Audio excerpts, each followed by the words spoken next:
Good evening guys. आज मैं लेकर के आया हूँ अकाउंटिंग इक्वेशन।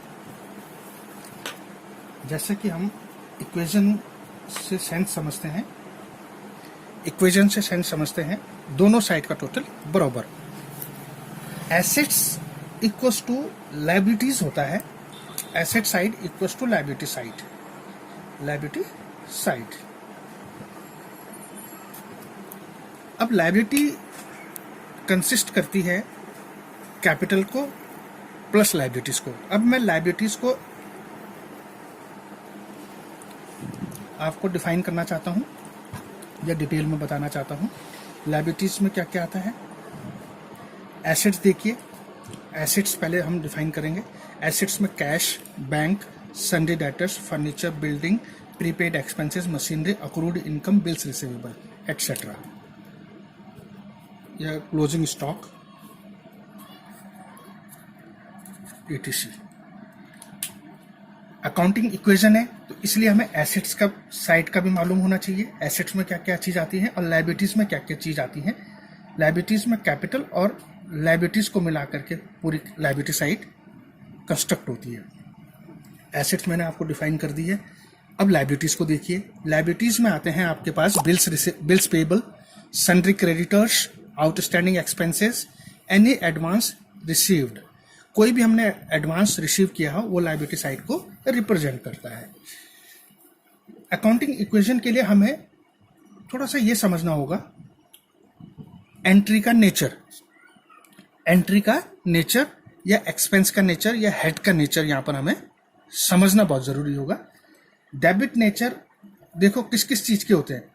एक्सपेंस या नुकसान का डेबिट नेचर होता है, ड्राइंग्स का डेबिट नेचर होता है, एसेट्स का डेबिट नेचर होता है, प्रीपेड एक्सपेंसेस अगर कोई हैं तो उनका डेबिट नेचर होता है। ठीक है। अब क्रेडिट नेचर, एंट्रीज के दो ही नेचर हो सकते हैं, डेबिट और क्रेडिट। अब क्रेडिट नेचर होता है आपका इनकम या गेन्स का या कैपिटल का या आउटस्टैंडिंग एक्सपेंसेस या कोई क्रेडिटर वगैरह हो, क्रेडिटर्स एटसेट्रा।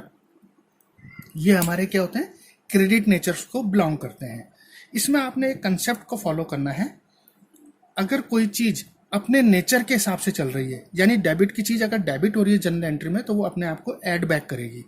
अगर वो डेबिट की जगह क्रेडिट हो रही है तो वो अपने आप को डिक्रीज कर देगी। ठीक। ऐसी अगर कोई क्रेडिट नेचर की एंट्री है जिसका नेचर ही क्रेडिट है, अगर वो क्रेडिट हो रही है जनरल एंट्री में तो उसको हम ऐड करेंगे उसके साथ। अगर वो डेबिट हो रही है तो उसको हम लेस करेंगे। ये कंसेप्ट आपको अच्छे से याद रखना होगा। अब तीसरी चीज हमारी है नोट, जो आपको इंपॉर्टेंटली याद रखना है।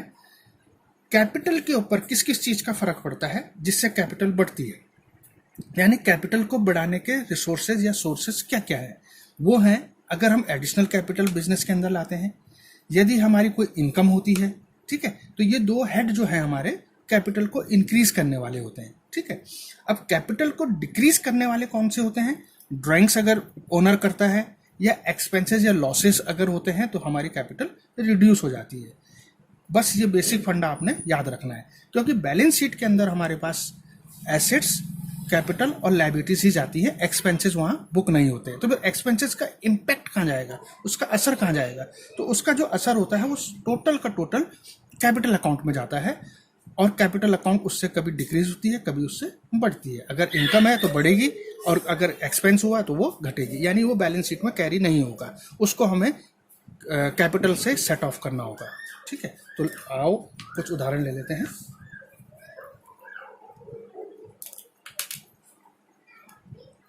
जैसे पहले एंट्री है स्टार्टेड बिजनेस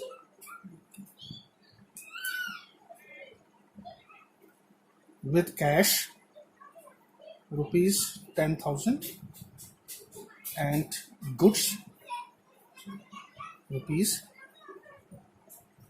₹5,000। पहली एंट्री हमारी ये हुई। फिर हम दूसरी एंट्री लेते हैं। Goods purchased on credit,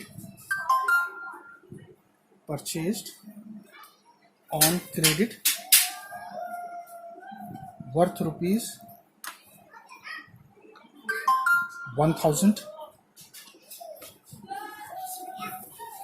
from Shyam. अब हम गुड्स को बेच रहे हैं. Goods sold for 1000. Goods sold for 1000. Cost price 800. Next हम एंट्री लेते हैं. Paid to Shyam ₹800.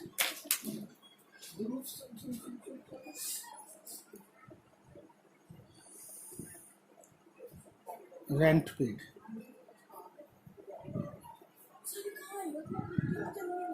₹500.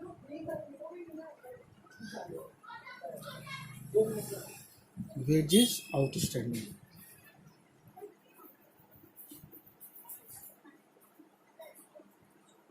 $300. अब इन एंट्रीज को हम अकाउंटिंग इक्वेशन में कैसे रूट करेंगे ये मैं आपको आज समझाना चाह रहा हूँ. आपको सबसे पहले एक वर्किंग नोट में एंट्रीज को रिकॉर्ड करना है. जैसे started business with cash ₹10,000 and goods ₹5,000. तो बिजनेस के अंदर क्या चीज आ रहा है? एक तो कैश आ रहा है और एक गुड्स आ रहे हैं. तो अकाउंटिंग इक्वेशन के लिए मैं आप लोगों को ये सलाह देना चाहूँगा कि गुड्स के लिए आप स्टॉक टर्म को यूज़ कीजिए. ठीक है. तो जैसे यहाँ पर है स्टार्टेड बिजनेस विथ कैश, तो यानी बिजनेस के अंदर कैश आ रहा है, स्टॉक आ रहा है, डेबिट हो जाएंगे. और कौन ला रहा है? ओनर ला रहा है. तो ओनर जब भी कंट्रीब्यूट करेगा बिजनेस में तो वो कैपिटल हो जाएगी. तो टू कैपिटल अकाउंट. ये आया हमारे पास 10,000, 5,000 और इनका सम हो गया 15,000. ठीक है. दूसरी एंट्री हमने पास करी, goods purchase on credit worth ₹1,000 from Shyam. तो गुड्स हमने परचेज किए तो फिर हमारे बिजनेस के अंदर गुड्स आ रहे हैं. तो गुड्स को मैंने यहाँ पर बोला अकाउंटिंग इक्वेशन के पॉइंट ऑफ व्यू से स्टॉक डेबिट. अब हमने स्टॉक आ रहा है इसलिए डेबिट हो गया. गिवर कौन है? एक पर्सन है जिसका नाम श्याम है. तो टू श्याम 1,000. तीसरी एंट्री हमने करी, गुड्स सोल्ड किए 1,000 के जिसकी कॉस्ट प्राइस थी 800. तो अब हमारे पास यहाँ पे गुड्स सोल्ड किए तो हमारे पास कैश आया, कैश 1,000 आया.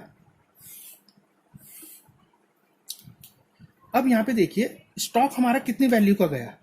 जब स्टॉक बिजनेस से बाहर जाएगा तो वो क्रेडिट होगा, वो तो 800 का ही है. और यहां पर मेरे को गेन हुआ, प्रॉफिट ऑन सेल. तो ये कैपिटल को इफेक्ट करेगा, चाहे लॉस हो चाहे गेन हो, वो कैपिटल को इफेक्ट करेंगे. इसलिए मैंने यहाँ पर ब्रैकेट में कैपिटल लिख दिया. ठीक है. ये सिर्फ अकाउंटिंग इक्वेशन वाले क्वेश्चंस को सॉल्व करने में करना है. अदरवाइज इसकी जनरल एंट्री सिर्फ ये होती कैश टू सेल्स या गुड्स को होती. ठीक है. बट हमें इसको सॉल्व करने के लिए मैं आपको ट्रिक बता रहा हूँ. तो 200 रुपये हो गए. अब हमारे पास जैसे आया पेड टू श्याम ₹800. तो श्याम को डेबिट किया, श्याम ने रिसीव किया होगा हमसे. पेड टू श्याम, तो Shyam is receiver, Shyam person है तो वो रिसीव कर रहा है इसलिए डेबिट हो गया 800. और हमने पे किया तो कैश गया होगा हमारे यहाँ से, कैश रियल अकाउंट का पार्ट है तो what goes out is created, तो 800 ये हो गया. अब हमारे पास fifth entry I rent paid. तो रेंट हमें नुकसान है तो रेंट डेबिट. अब आपको पता है ये एक्सपेंस है तो एक्सपेंस का इफेक्ट कैपिटल पे जाएगा. तो यहाँ पर आपने कैपिटल लिखना है ब्रैकेट में, रेंट और कैपिटल ये लिखा. और पे किया तो टू कैश 500. नेक्स्ट है आपके पास वेजेस आउटस्टैंडिंग. वेजेस भी हमारे लिए एक्सपेंस है तो वेजेस डेबिट.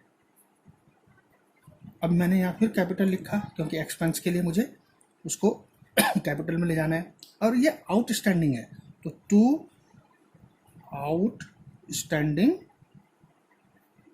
वेजेस. जो आउटस्टैंडिंग होगा चाहे सैलरी हो तो salary to outstanding salary, wages हो तो wages to outstanding wages, rent हो तो रेंट टू आउटस्टैंडिंग रेंट. ये इस तरीके से टर्म्स यूज किए जाते हैं। हमारे यहाँ से कैश नहीं जा रहा तो अभी आउटस्टैंडिंग है, तो ये हमारे पास आया 300। अब इनको हम अकाउंटिंग इक्वेशन में कैसे रूट करें उसके लिए मैं आपको यहाँ समझा रहा हूँ।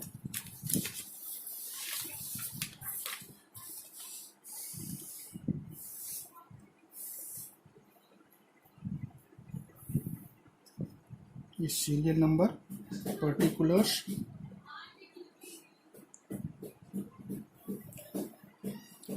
यहां पर हम लिखेंगे एसेट्स, ये लायबिलिटीज हो गई, लायबिलिटीज, यहाँ पर इक्वल टू का साइन मार दीजिए। अब इसको हम एलेबोरेट करते हैं। अब यहाँ पे हमें ट्रेस करना है कि एसेट्स कौन सी हैं, लायबिलिटीज कौन सी हैं, तो ये हमें जर्नल एंट्री से पता चलेगी अपनी। तो देखिए एसेट्स के लिए मैं यहाँ पर बना देता हूँ एसेट्स जो डेबिट नेचर को रखेंगे।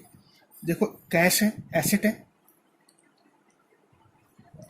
स्टॉक,